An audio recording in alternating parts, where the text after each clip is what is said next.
Hello and welcome. We are Data61 and today we are going to talk to you about congestion in Australia. When you hear the word congestion, I bet you don't think it's a pleasant thing. Stuck in traffic for hours on end in a warm car, taking way too long for you to get to work or to get home. No one likes it. But on top of making people unhappy, it is also costing the government billions of dollars every year. In 2015, congestion alone costed the Australian government $16.5 billion, with these costs expected to increase up to $37 billion by 2030. Let's get a bit more specific and start looking at congestion in Sydney.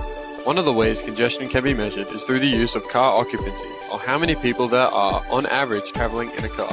As of 2011, a declining trend has seen the average car occupancy for Sydney drivers on the way to work drop to just 1.09. That's over 90% of cars just containing a driver and no one else. Let's take a look at somewhere really specific to talk about congestion, and that will be Sydney's famous Harbour Bridge, one of the few bridges that link Sydney CBD to Sydney's northern regions. It averages around 160,000 uses per day, and on top of this, traffic volumes continue to grow, rising 40% between 2006 and 2016. So what are we to do about this? We have come up with a policy that intends to limit the congestion that the Harbour Bridge faces by aiming to increase the vehicle occupancy rates. We hope to achieve this by establishing transit lanes that will run across the harbour. So what are transit lanes? Transit lanes are roads that require a minimum amount of people in a car in order to travel on it legally.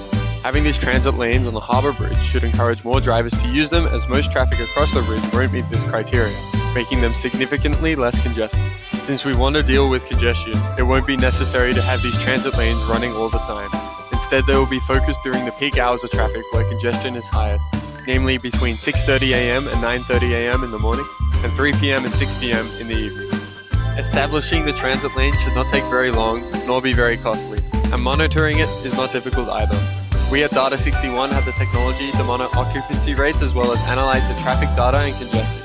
We will carefully monitor any changes in congestion and can report back to the government whether or not the transit lanes have been successful.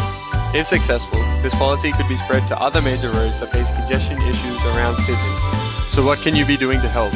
If you frequently drive to work by yourself, maybe ask some friends, family, or work colleagues if you can drive them too.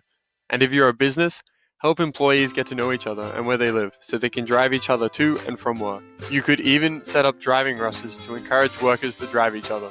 We believe that this policy could change congestion on the Harbour Bridge and potentially even Sydney if it is done right.